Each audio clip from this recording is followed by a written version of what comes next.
Hey everybody, welcome back. It is the 2018 NFL football season. It's upon us finally. It may actually feel like middle of summer, but fall is creeping up, and with that comes the beginning of the football season. This is The Spread, NESN.com's Football Picks podcast, proudly presented to you by NESN.com. I'm NESN.com's Mike Cole, alongside Ricky Doyle and Andre Khatchaturian. Guys, we are back for another season of pigskin. Oh, I already screwed it up. Pigskin prognostication. That's a lot. It's a mouthful. I think again, it's because this is an audio thing. We all have to introduce our voices. So this is the again Armenian accent is Andre Khatchaturian, and Ricky. Why don't you talk so everyone knows? This would be me, Ricky Doyle. Ricky Doyle. Yes. Yeah, you're gonna want to probably just overlook my picks based on last season's results. Yeah, last season, Mike, you and I did very well. Yep. We finished 121, 117, and 11. Both of us. It was a tie, and I think you beat me in the playoffs. What are the chances? I did, yes. Yeah. And then Ricky, you went 107. Entire season. I know, right? You get a tie. Yeah.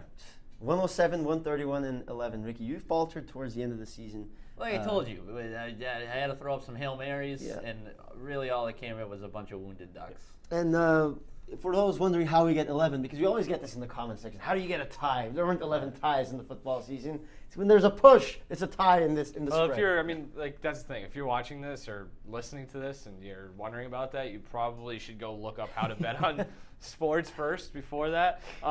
It happens every year, though. I know.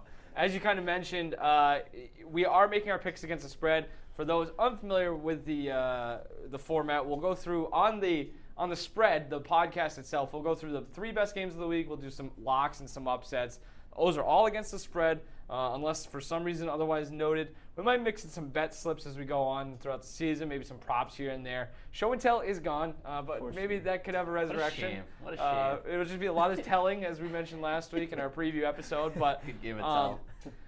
Like I said, we'll make those the 3 best games. We'll do our locks and upsets, all of our picks. I think this is also important to mention. It can be found at NESN.com/sports-betting or NESN.com/odds. Or just follow NESN on Facebook and Twitter. We'll pump out at some point. But we make all of our picks for all of the games on the website, not necessarily on the podcast. If we did that, our podcast already takes way too long as it is. God. If we tried to go through 16 games, we'd be here for 4 hours. Not only that, but we touch on most of them, I feel like, by virtue of the locks and upsets. Yep, exactly. So we try to get to as much as we can. With that being said, let's jump right into it. We're gonna, we don't always do the Patriots, but I think that's one of the better games this week. I don't think anyone's gonna necessarily complain about the quality of the games this week because hey, football's back, but not a lot to choose from. So we'll start Sunday afternoon, 1 o'clock time slot. The Houston Texans travel to New England to take on the Patriots. What else is new? Patriots-Texans feels like they meet every season. It's because they do meet every season. I think they've played about 16 times in the last 3 years, something like that. The Patriots seemingly have won all of them. They've been especially dominant at Gillette. And they come into this one as, if I'm not mistaken, again, all of these lines from oddshark.com, they come in as 6-point favorites. That line, that's a weird one. We'll get into it a little bit more. I don't think that'll change much between now and Sunday, but who knows? Like I said, Patriots 6-point favorites at home. Ricky, why don't you start us off? So, not to keep plugging NESN.com, but they sign out paychecks, so they do. Might as well, they sponsor the podcast. But yeah, they absolutely do. But we just did our division by division previews, and so we had those going up today. The AFC version. And I so badly, I look at the AFC East, and I so badly want to, make a case for the Patriots not to win that division, like I do every year, because I just think they are as vulnerable as they've been in a long, long time. Ultimately, I do think they'll win that division for some obvious reasons. But, I don't know, going into a game like this, week 1, that offense, I think it's going to take some time for them to adjust a little bit. I mean, it's been well documented, the lack of weapons that Tom Brady has to work with going into the season. I think there's just too much to figure out there. How are you going to distribute those touches in the backfield? I think the offensive line, the communication along that front could provide an issue against the Texans' front 7. So I like the Texans not only to cover in this game, I like them to win outright. So I'm taking Houston. We should mention that these two teams met early last season. I don't know exactly. It was week 3 or 4. Week 3. And that was kind of Deshaun Watson's emergence. Right. That was what put him on the map a little bit. The Patriots won that game late, 36-33 with a touchdown pass to Brandon Cooks. If you get that again this week, you cover. So Andre, you fall in the same spot? No, I'm going with the Patriots. Okay. I'm going to just trust Bill Belichick on this one. Listen, Deshaun Watson, he kept it close in last year's matchup, but he is coming off a serious injury. Only 15 pass attempts in the entire preseason. He might be a little bit timid in the first half, not take many risks. And it is against Bill Belichick going up against. And as great as Watson is, he's still young and inexperienced. I went back and I looked at the last 2 seasons.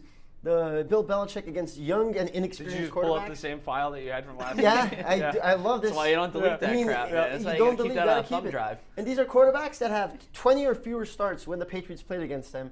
Those quarterbacks, a lot of them aren't Deshaun Watson. A lot of Cody Kesslers and Landry Joneses in there. But 5 touchdowns and 8 interceptions by those 1, 2, 3, 4, 5, 6, 7, 8 quarterbacks in the last 2 years. And Watson, last year, 2 touchdowns, 2 picks, as well as he played. He turned the ball over a couple times. Again, he's going to be a little bit timid.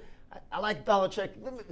Will you guys be surprised that these 2 random guys the Patriots picked up last week from free agency somehow make an impactful play in this game? Surprised about one Amara Darboh and I'd be surprised about one of them making it. Yeah. I don't think Darboh's going to. Because he didn't last very long. Yeah, he got cut. But oh, did he really? Darboh's Okay. already gone. But Belichick's quote, and I was saying this to Mike a little while ago, about those 2 guys just kind of spoke volumes about those pickups too, because I think he was like, basically he said they were available, so we were going to bring them in and take a look at them. I also think like if a veteran like Eric Decker, who had some experience in Josh McDaniel's system, came in and he couldn't figure it out over the course of 3 weeks, I don't think whatever Chad Hansen or whatever he is going to be able to do it. But go on. No, I mean that's it. I still Okay. trust. I'm just going to put blind faith in Bill Belichick against a young and inexperienced quarterback.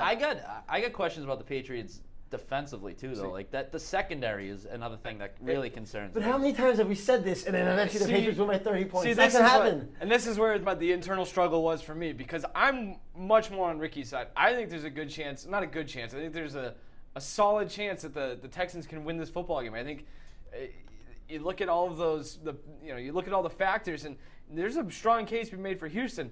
The only problem is I told myself like 2 years ago, after getting my ass kicked over and over by picking against the Patriots, you got to stop picking against the Patriots. That being said, I like Houston here. I like the money line with Ricky as well.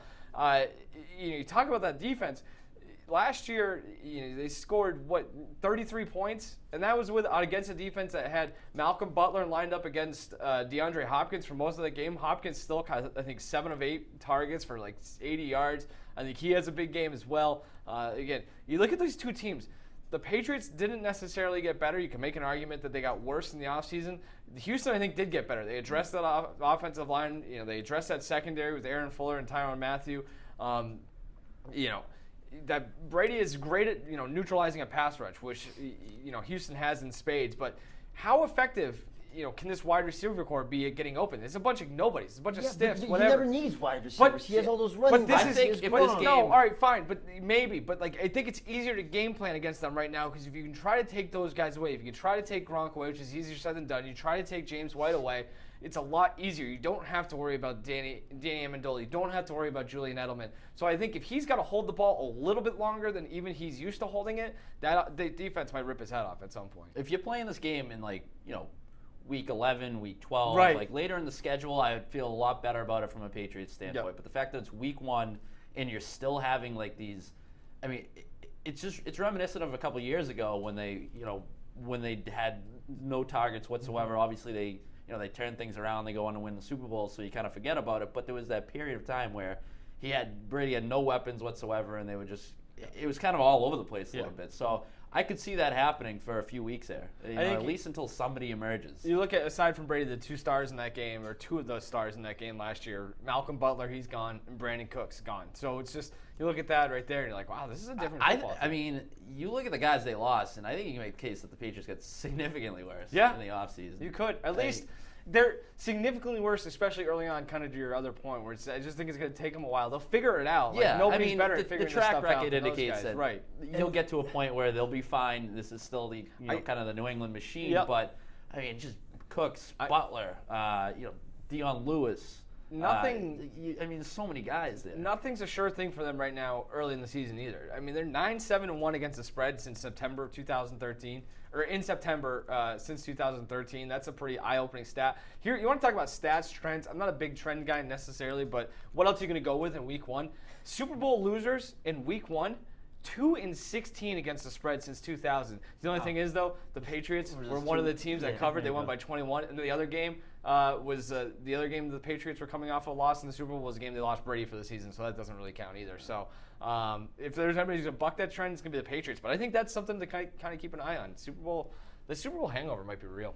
So Texans are a very weird team to kind of figure out going into the season. And so, like, because their ceiling is, it goes without saying. They could easily win their division, be a formidable force in the playoffs. But you consider mentioned Watson. He's still only 7 games under his belt. That's Coming what I'm off, saying. two, You gotta slow down two on ACL Watson. surgeries. I would, I consider offensive line stinks. For the consider most part. sprinkle some money on that money line, but I could also, I feel like we could look up at 4 o'clock on Sunday and be like, the Patriots pass rush is this great thing because they're going up against, they sack them 9 times, and we're all going to be talking about how great the pass rush is. And again, Patriots wide receiving core is very depleted, but I'd rather go with a depleted wide receiver core with a guy who doesn't really use his wide receivers, likes to implement running backs, tight end.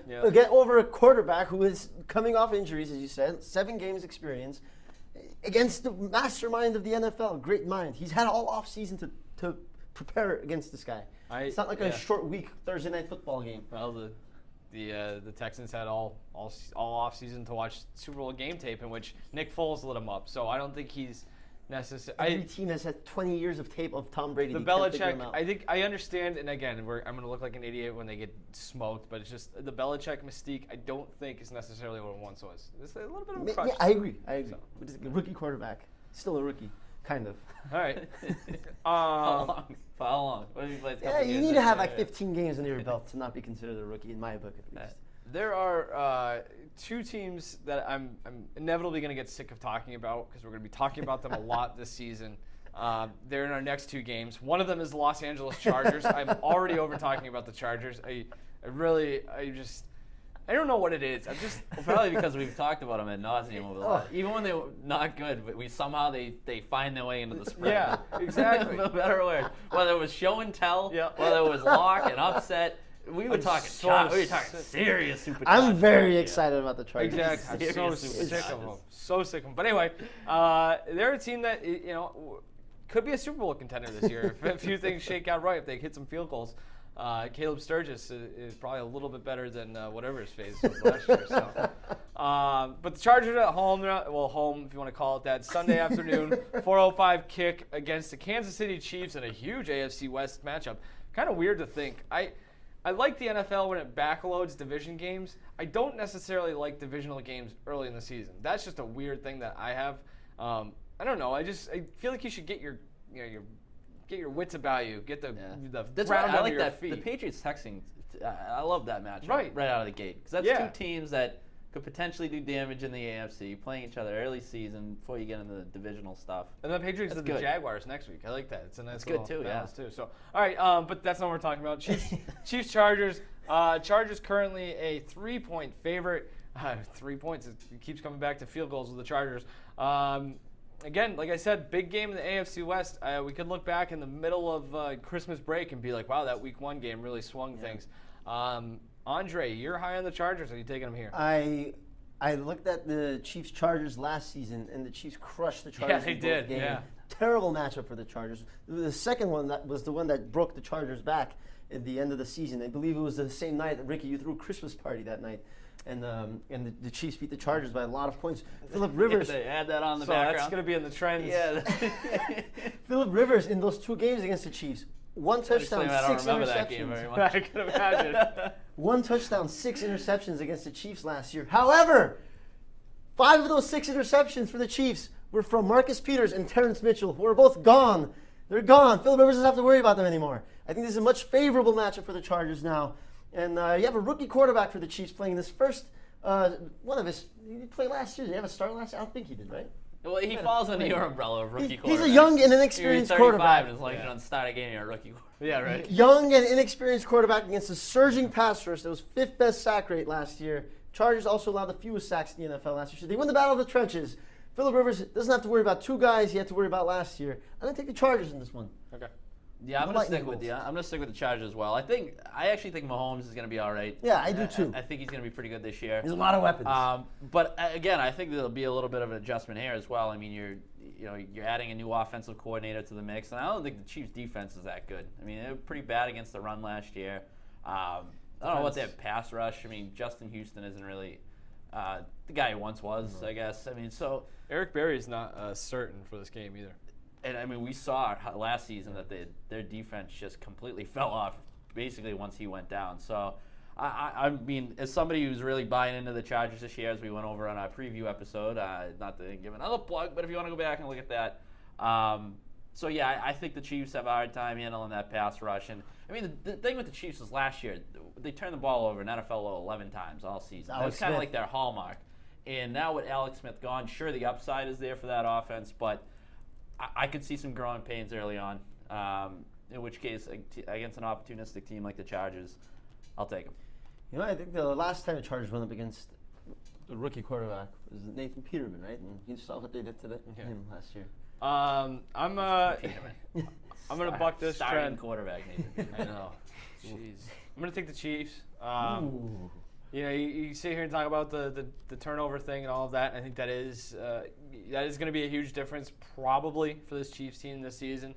But I do think the Chiefs do enough things that can neutralize that in this game against a Chargers run defense that struggled at times last year. And they gave up the highest yards per attempt in the entire league. They have done some things to remedy that rush defense, but I need to see it. I think a lot of Kareem Hunt early and often here. Try to get that going. That was obviously when Kansas City was at its best last year, is when they had him, picking up big yardage chunks early on and kind of establishing that. So I think that's going to be even more imperative when you're trying to get Mahomes' feet wet. So I think they'll do a decent enough job of that.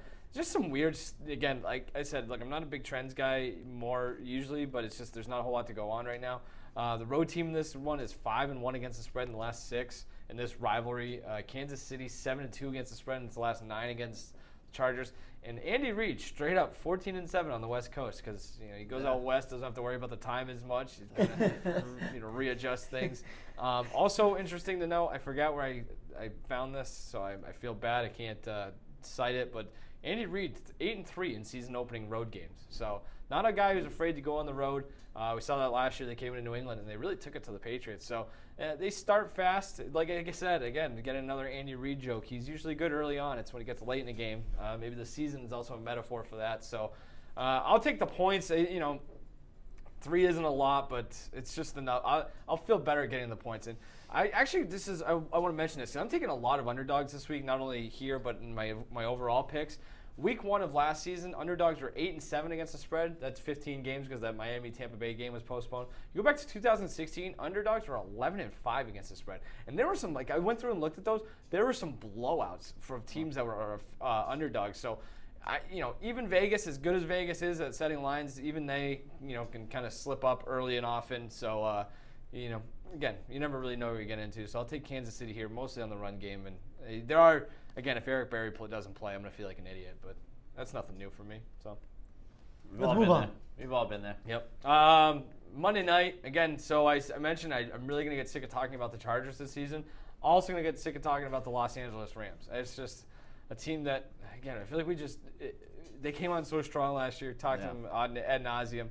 But hey, Super Bowl contender. That's a good football team. They're going on the road to take on the Oakland Raiders, a team that literally 1 week before the season started traded away its best player. The Rams are 4.5-point road favorites here. I talked about underdogs and how I like them this week. The Raiders are not one of those underdogs. I think the Rams have a chance to blow doors in this game. Yeah. I hate that I feel so confident about that. I was going to say. I think they're going to I don't know why we even steamroll. picked this game to talk about. I know. I was going to. Yeah, that's probably a bad idea. Well, in our email chain, I was like, I don't know if we should talk about that Rams-Raiders game. I mean, I absolutely hate laying the points on the road week 1 in prime when time. everybody else is going to be laying the points too. So it is I wanted so badly to find a reason to pick the Raiders, but I just can't in good faith pick a team that just traded away its best player. This John Gruden thing's gonna be a train wreck. God. And I This think team everybody already sees that hates coming. You know what it reminds me is in baseball when the Red Sox hired Bobby Valentine. Yeah, as their that's a man. good- It's kind yeah. of like It's the just same expecting. thing.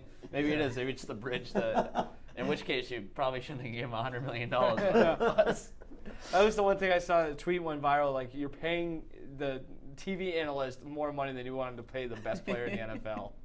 It's like best defensive. Yeah, player. I don't know. I mean, you could argue that that trade galvanizes them in the locker room or something, but I just how could? But like, I don't know. I actually thought of that too. But like, How what does is trading your best player help you? Yeah. A week later. Like, we'll show them that we didn't need the best player who wanted to be here. Like, I don't know. Like the only way, I'm not big on the Raiders at all going into the season, anyways. But like the only reason I could see them maybe putting up a game in this one and potentially sticking around in that division is if their offensive line is as good as it was 2 years ago. Yeah. I think they took a pretty big step back last year, but they have a lot of the same guys, so maybe that plays a factor in this game, and it creates some problems. But I guess if there's one weakness on the Rams, maybe it's that second level, like the linebacking that's core true. is relatively unproven, so maybe you kind of exploit them there, but I don't know. I'm not confident enough to pick against the Rams in this one. yeah, I do think that like Gruden's somewhat creative offensively, or at least he's got the knack for.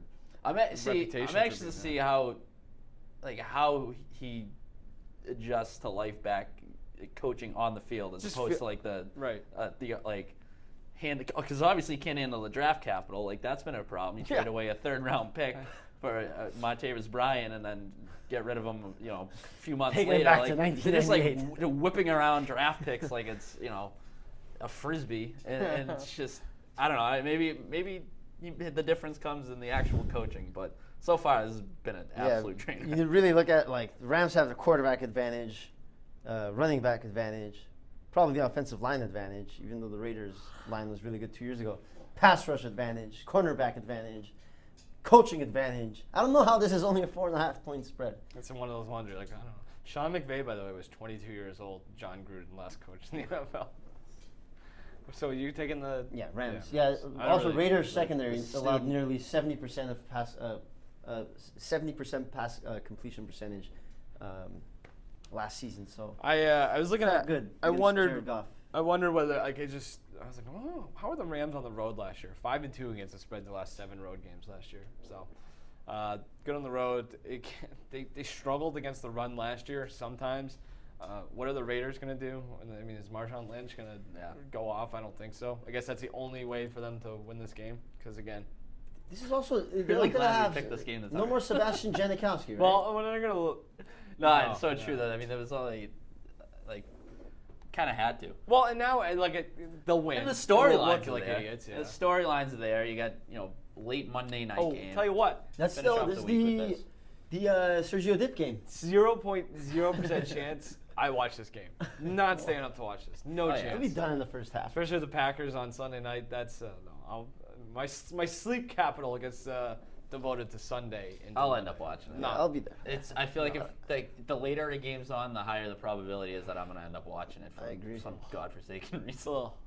If it was anything else, why did You if they schedule like a 2 a.m. game, there's no doubt I'll. Those are the best. I'd ones. watch like every second of that game. Oh, Weird. World Baseball Classic when Yeah, the I first love few that. series Love when that. Japan is playing Chinese Taipei. Those are the best like games. setting my alarm 2:30 to in get the up morning. for it to watch just. Is there a higher chance you Small, watch small. I'd Japan? rather versus- watch that than Rams Raiders. Yeah, that's for sure. Because you were shaking your head. I was like, Yeah. that sounds like a good game. Ricky, give us a lock. I'm gonna take the Saints, who my favorites in the NFC, as we went over last week. 9.5 point favorites over the Bucks. I actually think the Bucks might be okay this year. I'm actually buying into their defense a little Last bit. week you said they suck. I'm coming around on them. They really. What happened in the last week? I don't know. I think so bad. I think the defensive line's gonna be decent, but I don't. Who knows? They still got problems with their secondary though. And if this turns into a track meet against the Saints, they're not gonna be able to keep up. I mean, no Jameis Winston, obviously. Big deal. So, I know. I think that it's I actually think it might better be a for blessing them. in disguise, but I don't know. I think I'm high on the Saints. So yeah, 9.5 points at home. Whatever. My lock is Lions 6.5-point favorites against the Jets. Another Monday Night Football game. I kept talking about young and inexperienced quarterbacks. Sam Darnold is another young and inexperienced quarterback going up against Matt Patricia, who used to scheme very well against young and inexperienced quarterbacks back when he was the defensive coordinator for the Patriots. Now he's the coach of the Lions. They're going to be all fired up with a new coach, veteran Matt Stafford. Lions secondary also very good. Last year they were 4th in the NFL with 18 interceptions. Darius Slay, I can see him having a couple picks against Sam Darnold. Yeah, right after I say that the Bucs might be all right, their first 5 weeks, listen to this schedule. Oh, it's brutal. At Saints versus the Eagles versus the Steelers, at Bears, bye, at Falcons. They might just be 0-5. That's why everybody thinks they're like. So I didn't retract my previous. Bucs schedule, man. Schedule's important. That is a tough one. Dirk Cutter seems like a knucklehead, so like I don't think he's got a whole like. He's obviously on thin ice, but there's a reason he's by far the favorite to be the first coach fired because it works out perfectly with the schedule. teeth of their schedule, and then right there with that bye week where it just make all the sense in the world. Made some some semi-splashy moves, I guess, to kind of try and reinvigorate them. They fall flat. Yep. That's just another reason to get them out of there. Ronald Jones, their running back. Did you see his preseason? He's like averaged like 0.8 yards a carry. It's not good. Novelty. It's not good. Anyways. For my lock, I'm going to take my also my NFC favorite, the Minnesota Vikings. They are 6-point favorites against San Francisco 49ers. Feels low. I feel like it should at least be 6.5, probably 7. Not going to complain. I'll take the Vikings. A lot of Jimmy G hype, and I guess for good reason considering what he did last season. But you look at the numbers; they weren't great. And there's something to be said for winning when you don't have great numbers. It's kind of what Tom Brady did early in his career, if you want to make that comparison. But you look at what he did on the road. They went 3-0, sure, but he completed 64% of his passes versus just 72% or versus 72 at home. 3-4 touchdown interception ratio versus 4-1 at home. And his passer rating was 23 points lower on the road than it was at home. San Francisco, not a ton of weapons either. We talked about this last week, I think, and they just lost one with Jerick McKinnon being out for the season with that knee injury. That also takes away the revenge factor. I don't know if you guys, you know what I mean. It's very important. Going back into Minnesota, I think again, he talked about that Rams-Raiders game could be a blowout. I think this one could get out of hand too. You know what Jimmy Garoppolo also is? He's a young and inexperienced quarterback. That's the theme for Week 1. Bet against the young and inexperienced QBs. Sure. All right, Andre, kick it off with the upset. Upset, I'm going to go with the Dallas Cowboys, 3-point underdogs over the Carolina Panthers. I like that Tyron Smith is healthy. When he's healthy, Ezekiel Elliott is a lot better. In the last 6 games, Elliott has 118 yards per game. It's very good, very good. And Cam Newton loves to turn the ball over. 30 interceptions in his last 30 games started. Absolutely. Can't get enough. It tickles him. He can. It's like 30 interceptions in his last 30 games started. That's 1 per game, and that's not including fumbles, which he also loves to do. He loves to give the ball to the other team. You do that against Ezekiel Elliott, you're going to put the Cowboys in good field position. I can see them eating the clock, getting short field position touchdowns. And don't sleep on Dallas's pass rush either. They're pretty good. Carolina's run defense is pretty good. Last year they were pretty solid, but last year their 2 worst run defense performances came against the New Orleans Saints, who have Alvin Kamara. They lost both of those games. So Cowboys 3-point underdogs over Carolina. All right, they're 4-44 over the last 3 seasons. 1-10 in their last 11 games against the Steelers. But I'm going to take the Browns. 6-point underdogs. They haven't won a football game against Pittsburgh. Since the 4-point Obama underdogs in some administration. places. So I think ultimately, a lot of bets coming in on them for the season in general, which we talked about last week, and I think that's some fool's gold. I think over the long haul, this team's they'll marginally improve. But this week, I don't know. There's something about the Steelers team. Maybe it's the Le'Veon Bell holdout, but I think even dating back to last season, even before they got their doors blown off by the Jaguars, that Mike Tomlin's just kind of being exposed here. I think that we're getting to a point where we've seen this team's best days. I got some issues with them. I think the defense is still a little bit vulnerable. And you want to talk about revenge game. This is the Todd Haley revenge game right here. There's talent on that Browns team. Like I said, marginally better. I think this is the week maybe that at home, week 1, maybe get some free beer in Cleveland. So I'm gonna take them as my upset. I hope Todd Haley gets drunk and goes out and tries to challenge Ben Roethlisberger to a fist fight in the middle of the field. Well, the Steelers last year won 8 games by 7 points or fewer. Nice. So a lot of close games. If you want something else to hang your hat on. The only time Haley and Greg Williams are on the same page. For my upset, I'm going to take the Cincinnati Bengals. They're going on the road to take on the Indianapolis Colts. Lots been made about Andrew Luck. Andrew Luck hasn't played a football game since January 1st of 2017. It is now almost 2019. There might be a little rust there. I think even more rust than Deshaun Watson rust.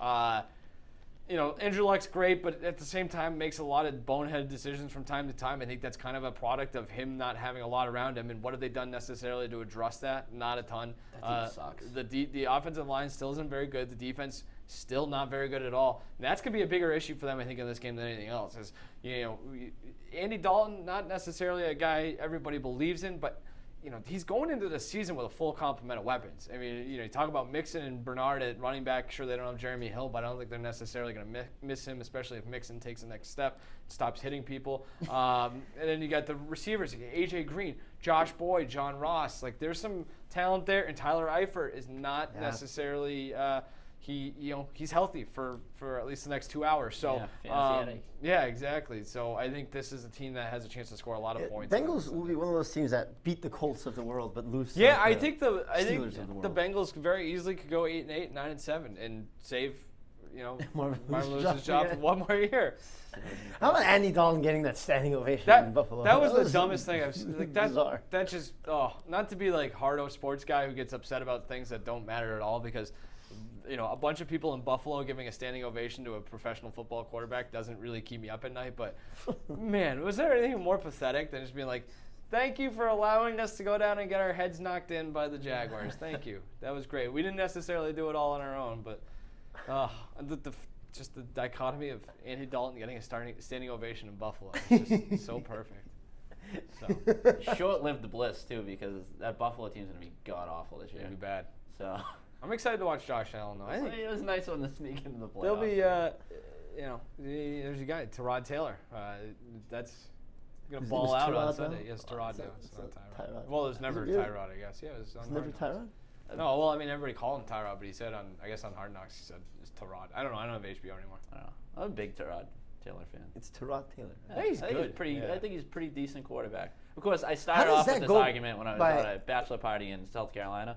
Next thing I know, I was arguing that he was going to be in the Pro Bowl. So I'd like to pump the brakes on that a little bit, but I think he's a pretty serviceable. How do we go like 8 years calling him Tyrod before he corrects it? Well, that's my thing. That's on him. I don't know if it was. I just don't think he cared. I don't know the context, because I didn't see Hard Knocks, but he might have just mentioned it, or somebody mentioned it. Like, he wasn't like. I think somebody else had mentioned it. Yeah, I don't think he was like standing in front of the camera and be like, I got to get something off my chest here. Like his Antonio Cromartie, like his naming children. And no, Tyrod Taylor's just saying, like, you guys have been saying my name wrong the whole time. No, I don't think it was like that. So that's interesting. Okay, well, I learned something new today. Are we excited about the football season? Oh yeah. I'm really not. Listen, it takes me. Something though. The weather is not conducive to my excitement. I'm very hot and cold on it. Fine. I was last week when we first started talking about it, and I realized like, wow, football is a week away. And then we had the weekend with some pretty nice weather. Yeah, I was like, summer's okay too. Yeah, I'll stick around with summer for a little bit. I was like floating my pool yesterday. I'd be like, this is still summer. Yeah, I'm all right with that. Yeah. Falcons Eagles Thursday. I know a lot of people will start listening to this after Thursday, but that's actually that's a good one. That's a good game. Could have used that. You could put two birds in one place like that. Predatory birds. All right. Do we want to talk about anything else? I don't know. It just feels weird that we just whipped through that. It's just no show and tell really takes a toll. But do you want to? Should we tell? No, I'm not. You got anything? You want to we just talked about summer and how it's great. I'm wearing a bathing suit right now. Yeah, right. We shared our summer vacation. I'm wearing sunglasses because it's still hot and sunny. I just got a sunblock on the table. Yeah. All right. Check out NESN.com/NFL, NESN.com/Patriots, NESN.com/sports-betting. Gotta fix that. There's a lot of slashes. Yeah. So we'll have it covered again. Like I said, our picks will be out Wednesday, if I'm not mistaken. Maybe even Thursday. Full slate. We'll have all the picks there, so make sure you go check that out. I don't think we have anything else left to play. All right. Enjoy the football games this weekend, and we'll be back at it again next week to talk week 2. Until then, goodbye.